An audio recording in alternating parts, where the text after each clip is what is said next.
Hello, দাদুকে তো একটু কানেক্ট করা যায় নাকি ফোনে? ঠিক আছে।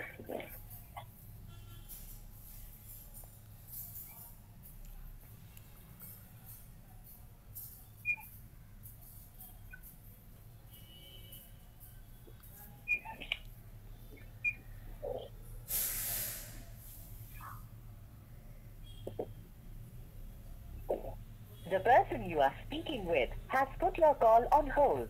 Please stay on the line. আপনি যে ব্যক্তির সঙ্গে কথা বলছেন তিনি আপনার কলটি হোল্ডে রেখেছেন। দয়া করে লাইনে থাকুন। आप जिस व्यक्ति से बात कर रहे हैं उसने आपकी कॉल को होल्ड पे रखा है। कृपया लाइन पर बने रहें। The person you are speaking with has put your call on hold. Please stay on the line. আপনি যে ব্যক্তির সঙ্গে কথা বলছেন তিনি আপনার কলটি হ্যালো, হ্যালো, হ্যাঁ বলো, এই তো যাবো একটু পরে, আমি কাজে আসছি। বাবা খাওয়া হলো? বাবা, হ্যালো, গুড মর্নিং বাবা। একটুগুলো দাঁড়াও, লাগায় রাখবা।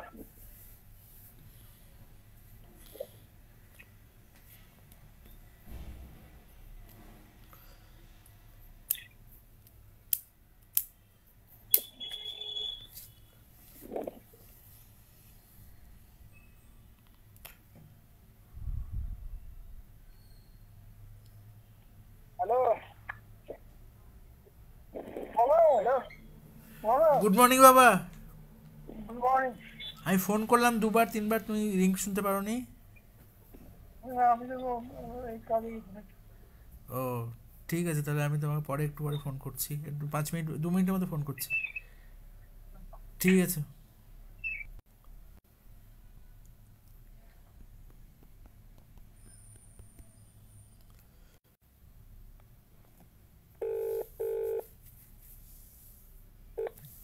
হ্যালো, হ্যালো, কি খেলে বাবা আজকে? রুটি, দুধ, কলা, আম। আচ্ছা, তোমার আমুলের টেট্রা প্যাকগুলো আছে না? পাঠিয়ে দিতে হবে। কটা আছে? হ্যাঁ, আহ, দেখছি আমি করা যায়। হ্যাঁ, ওরা তো ওরা তো এই আমার ভর্তা হয়নি। কারা? তোমরা ও উত্তম নিয়ে চিন্তা করো না বাবা, এখন তুমি আগে সুস্থ থাকো, সুস্থ থাকো, সুস্থ থাকো বাবা। কোনো না কেউ তো সাহায্য করে দেবেই। মানে বড় বড় লোকের পশ্চিমবঙ্গে করা যাবে না, পশ্চিমবঙ্গে সিস্টেমটা ওরা মানুষেরটা কেড়ে নেওয়ার জন্য 100 বছরের বেশি সময় ধরে করছে। স্বামী বিবেকানন্দের পরে ওরা একটা চক্রান্ত করে লোকের জিনিসটা কেড়ে অন্য লোককে পাইয়ে দেয়, এটা নাকি ওদের বীরত্ব। মানে পারিবারিক ঝামেলা সৃষ্টি করে আত্মীয় স্বজনের মধ্যে, নিজের বাপ ছেলের মধ্যে, এবার করে বাপ ছেলে মানে ফ্যামিলির মধ্যে ঝামেলাটা তৈরি করে তারা কৃত্রিম উপায়ে। স্বামী বিবেকানন্দ তো একজন মানে সারা পৃথিবী বিখ্যাত একজন বাঙালি ছিলেন, এবং ওনার বাবা মানে ল প্র্যাকটিশনার অ্যাডভোকেট ছিলেন বা ব্যারিস্টার ছিলেন। তো ওনার বাবা মারা যাওয়ার পর ওনার জমি জায়গাগুলো এরকম উত্তম জীবনের মতো পরিস্থিতিদের পাইয়ে দিয়েছে চালাকি করে। আর ওনার যত অর্থ মানে ব্যাঙ্ক অ্যাকাউন্ট যত কিছু পয়সা ছিল সেগুলো সব কেড়ে নিয়েছে, কেড়ে নিয়ে ওনাকে লোকের কাছ থেকে চাইতে বাধ্য করেছে। সেটা আজ থেকে 125 বছর কি 130 বছর আগে থেকে পশ্চিমবঙ্গে এই সিস্টেমটা চলে আসছে। তো সেটা নিয়ে তুমি মাথা ঘামিন, ওরা পশ্চিমবঙ্গের সিস্টেমটা সাপোর্ট করছে, ওই সিস্টেমটা সারা পৃথিবীর লোক ওই সিস্টেমটাকে বন্ধ করে দেবে একদিন। হ্যাঁ বলো। আমার আমার যে লয়ার হ্যাঁ, এসব তোমার কাছে পয়সা চাইলে তুমি আমাকে ফোন নাম্বার দাও, আমি তাকে পয়সাটা পাঠিয়ে দিচ্ছি আমার এখান থেকে। মানে আমি তোমাকে এমনি করে পাঠাতে হবে না, তোমার ও যে পয়সা চাইছে তুমি আমাকে লয়ারের ফোন নাম্বার, লয়ারের নাম কি? হ্যাঁ, পরিমল গড়াই, মুখার্জি।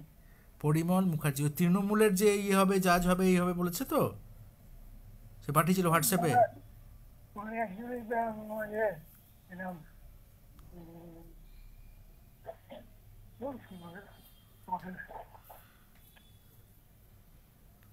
পলিটিক্যাল পার্টির লোক তো, তৃণমূল পলিটিক্যাল পার্টির লোক তো, তাহলে ওটা ওর ভাই তৃণমূল। হ্যাঁ, তাহলে তাহলে করো না। ওরা ওরা মানে চালাকি করে মানে তোমাকে হ্যারাসমেন্ট করাবে। আর ওরা বেসিক একটা কমন সেন্স নেই। বাড়িটা তোমার, মানে যে ল প্র্যাকটিস করছে বা বাড়িটা তোমার। আর দিলীপদার সাথে কথা বলে তো দেখা উচিত যে দিলীপদা কোর্ট কেসটা করেছে কিনা। ওরা তোমাকে হুজুম ভাজুম দিয়ে প্রথমে কী করলো, আমাকে চাকরিটা ছাড়া করালো, মারধর দিয়ে, অ্যাক্সিডেন্ট করিয়ে, লোকেশন ট্রেস করে, অশান্তি করিয়ে, ঝামেলা করিয়ে। এবার এটা তো তৃণমূল প্রশাসন রয়েছে 14 বছর ধরে। তো তাহলে কি এটাকে আমি কি বাংলাদেশের প্রধানমন্ত্রীকে গিয়ে বলবো, না রাশিয়ার মুখ্যমন্ত্রীকে গিয়ে বলবো?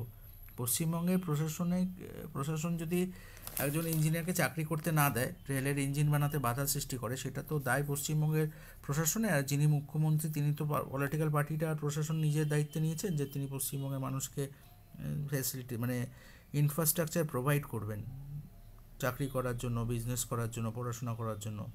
দিল্লি আমার গুরু ভাই। হ্যাঁ, এত কে উনি গুরু ভাই তোমার? ওনার কি নাম? পরিমল মুখার্জি। কি নাম বাবা? পরিমল মুখার্জি? তৃণমূল না। তাহলে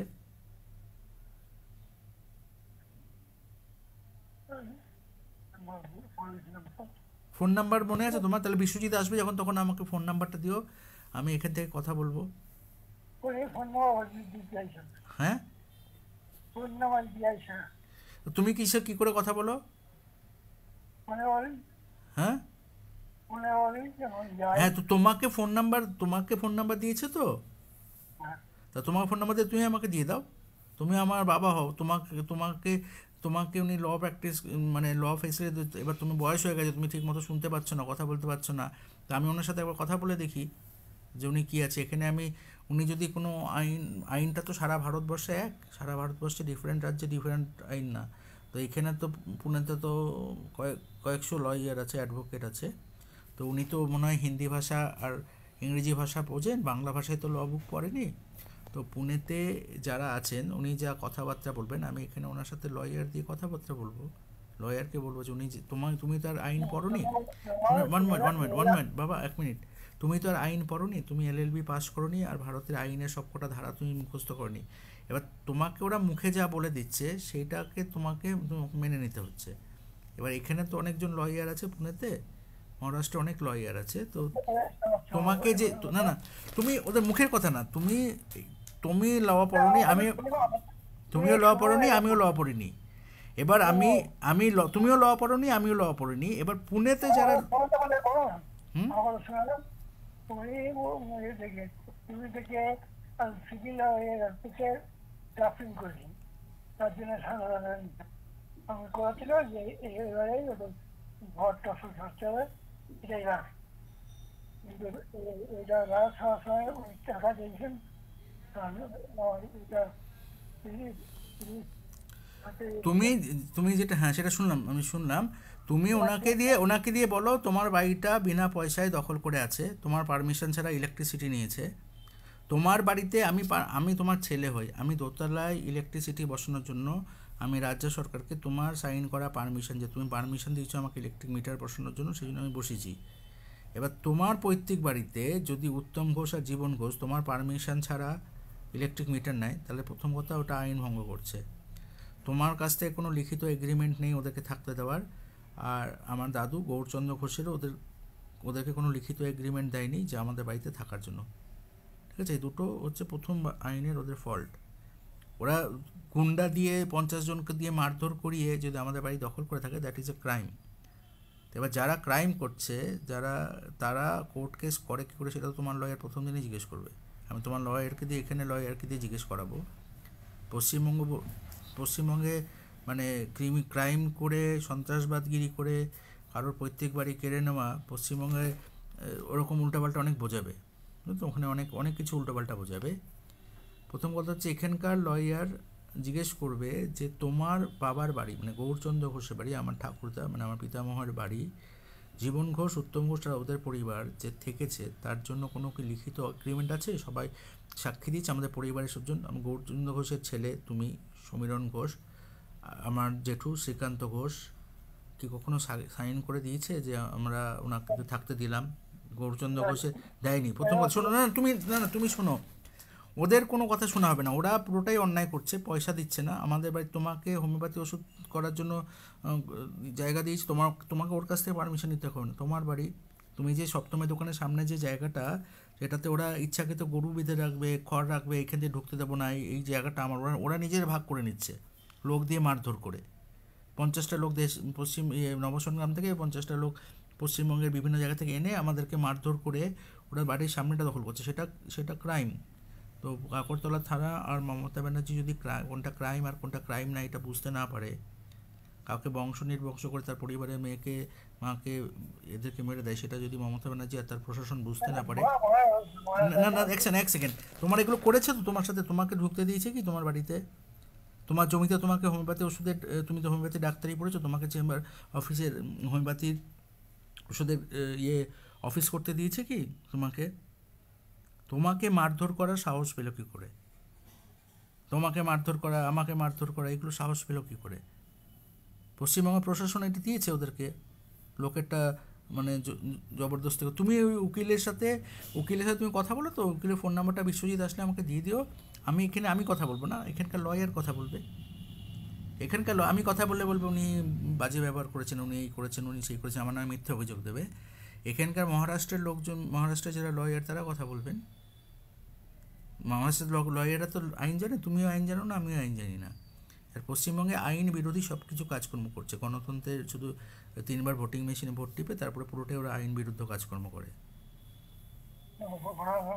হ্যাঁ, এবার শুনছি তোমার কথা শুনছি, এবার তুমি টেনশন নিও না, ওরা কোনো কিছু করে দেবে না বাবা, ওরা তোমার পয়সা, তোমাকে হ্যারাসমেন্ট করবে আর তোমার প্রতিদিন পয়সাটা নেবে। ওরা একটা বেসিক জিনিসই করছে না, লয়ারের সাথে আর্গুমেন্ট করেও লাভ নেই।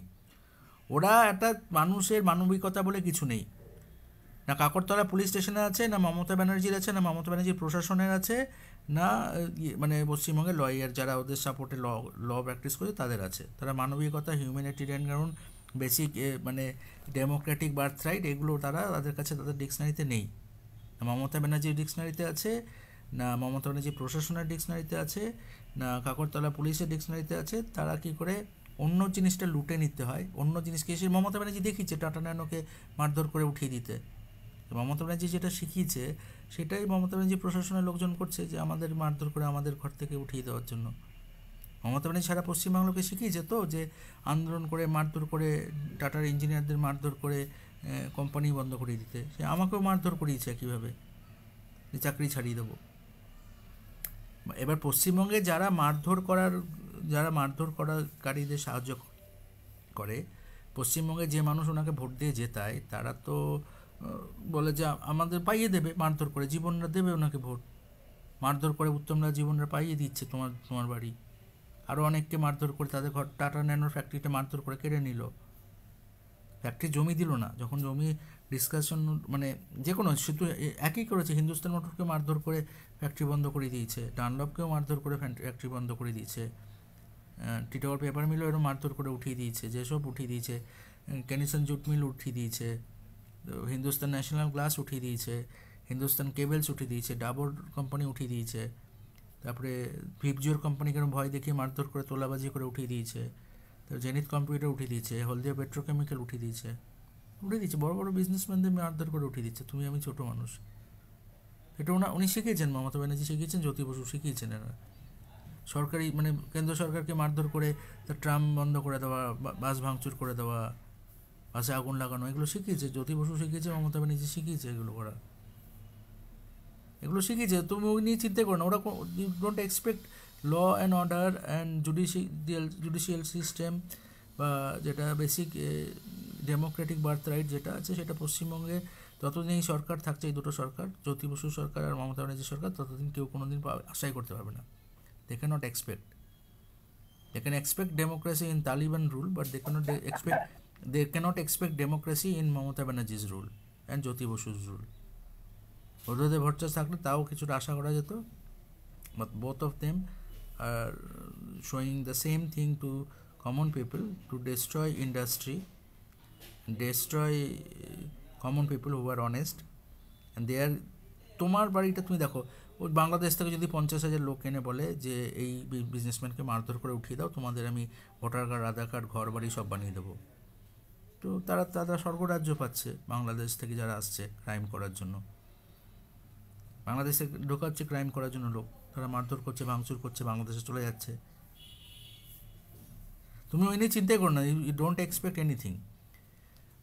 করোনা ভাইরাসের এফআইআর করেছিলাম, সেটা গায়েব করিয়েছে রাজীব গান্ধী।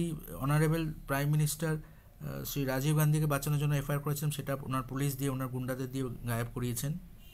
ডক্টর এপিজে আব্দুল কালামের দেওয়া গিফট গায়েব করিয়ে দিয়েছেন। এটা ওনার যৌথ প্রয়োগে হয়েছে, মানে কমিউনিস্ট পার্টির সন্ত্রাসবাদীরা আর ক্যাডার যেটা বলতো, আর মমতা ব্যানার্জির সেম ক্যাডাররা যারা করছে, তো সেটা করেছে তারা। তো সেটা তো সারা ইন্টারন্যাশনাল, কোভিডে তো ইন্টারন্যাশনালি সাইরাস মিস্ত্রিকে মারিয়েছে সেই গ্রুপটা, যেটা আমাকে আর তোমাকে রোড ট্রাফিক, পুচুকে রোড ট্রাফিক অ্যাক্সিডেন্ট করা। তো বিজনেসম্যানদের মারানোটা তো কোনো ব্যাপার না। ওনার বিজনেসম্যানকে উঠিয়ে দিচ্ছে মারধর করে, তারপর বিজনেস বন্ধ করে দিচ্ছে। সেই জন্য যারা টুইন টাওয়ার্স ভাঙিয়েছিল তারা আমেরিকান অ্যাম্বাসিতেও অ্যাটাক করেছে কলকাতায়। আমেরিকান জার্নালিস্টের হত্যা করার ভিডিও সারা কলকাতায় প্রচার করাচ্ছেন, যাতে ওনার আনন্দ উৎসব করতে পারেন। তো তুমি এনে চিন্তা করো, ওই লয়ার কিছু বলবে না, ওই কিছুই বলবে না। আমি এতগুলো বিজনেসম্যানকে মেরেছে, তো এতগুলো সেলিব্রিটিকে মেরেছে, ক্রিকেট সচিন তেন্ডুলকরের বাবাকে মেরেছে, তো ওনাদের তো একটু বাংলা ভাষা বোঝাতে হবে। আমি তো বাংলা ভাষা জানি।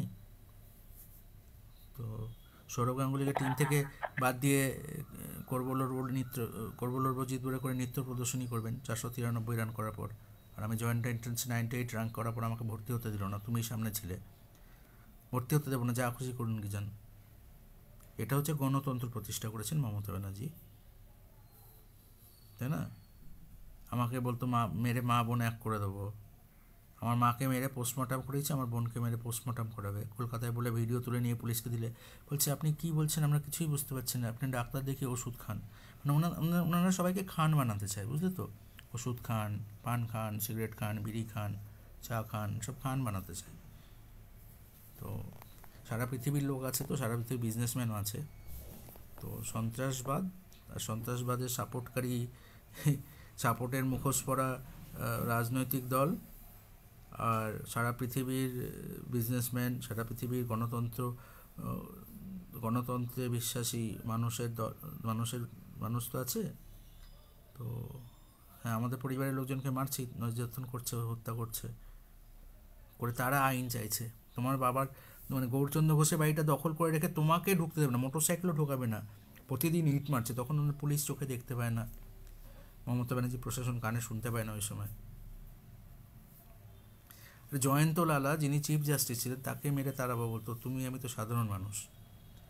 পশ্চিমবঙ্গে কলকাতায় চিফ জাস্টিস জয়ন্ত লালাকে বললো, উনি বন্ধ করে মানুষ মারার প্রতিবাদ করেছিলেন, বন্ধ করে মিছিল, ওনাদের কোনো যেন তেন প্রকারে অজুহাতে মানুষ মারতে হবে কষ্ট দিয়ে। মানে অনেক, তুমি ভেবে দেখো, যিনি জয়ন্ত লালা ছিলেন chief justice of Kolkata high court, উনি ওরা মানে এমনভাবে ওদের মিছিলটা বেশি ইম্পর্টেন্ট, মিছিল করতেই দিতে হবে, তাতে গণতন্ত্রের নামে মানুষ বলছে, আমাকে তখন বলতো গণতন্ত্রের নামে 5-10 জন মরবে, তাতে মিছিল করা বন্ধ করা যাবে না।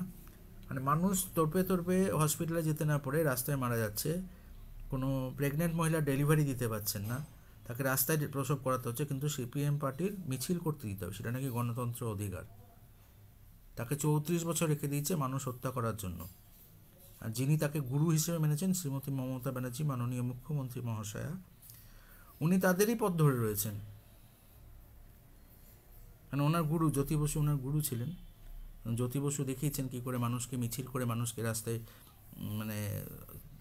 মানে জয়ন্ত লালাকে যারা উৎসাহিত, সাহসটা কারা পায়?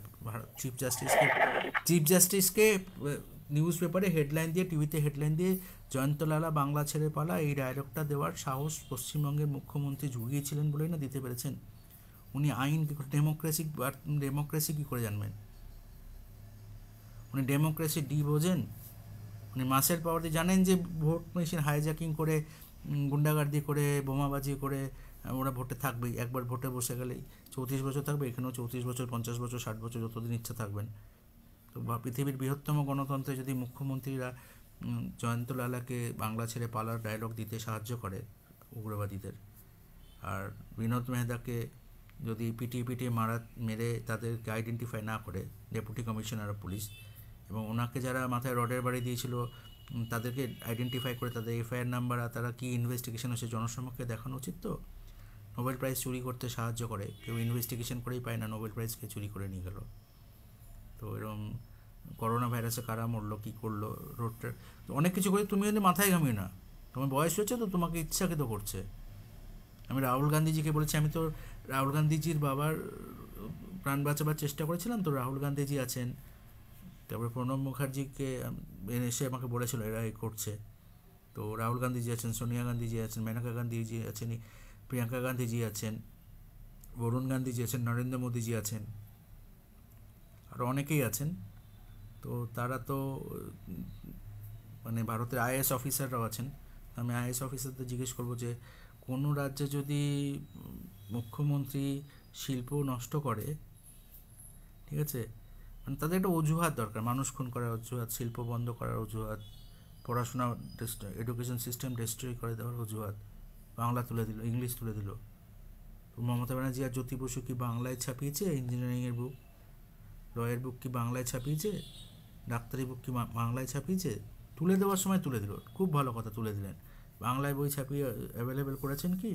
বাংলা ওয়েবসাইটে লোককে যাতে পড়াশোনা ব্যবস্থা করা যায় সস্তায়, সেই জন্য বাংলায় রাজ্য সরকারের প্রয়াসে কি কোনো অনলাইন লাইব্রেরি করেছেন যেখানে ইঞ্জিনিয়ারিং বুকস পড়া যায়, ডাক্তারি বুক পড়া যায়, যেখানে লয়ের বুকস পড়া যায়।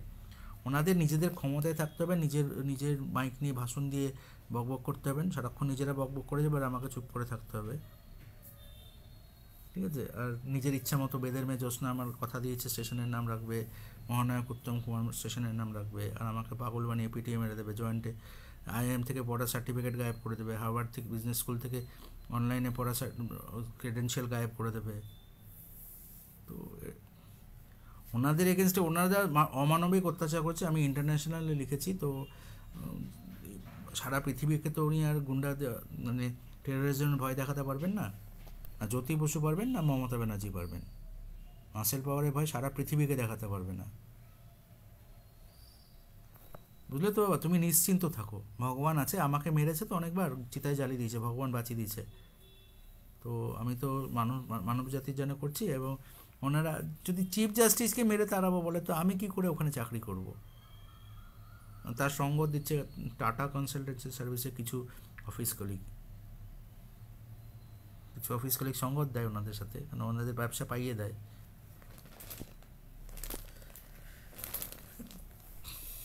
ঠিক আছে বাবা, ঠিক আছে। রাখছি।